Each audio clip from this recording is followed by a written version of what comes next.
এখানে আপনি রাজনৈতিক বক্তব্য কেন দেন? শেখ হাসিনা সবচেয়ে বড় বেনিফিশিয়ারি ছিল বিএনপির এগেন্সটে কথা বলছে।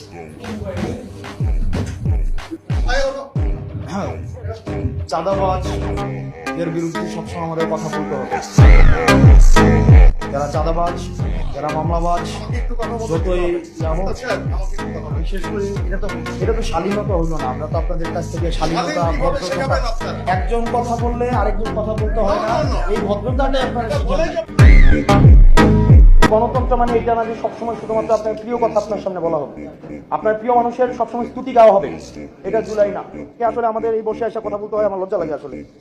মানে আমাদের বাপদাদারা বলতো না, তোর ঘরে আমি হইছি না, আমার ঘরে তুই হইছিস।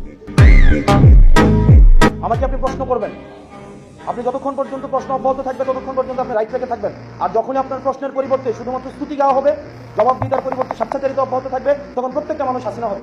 হাসিনা তো ব্যক্তি না, হাসিনা একটা আইডিয়া। হাসিনা কি স্তুতি ছাড়া, এখানে প্রশংসা ছাড়া কিছুই বলা যেত না।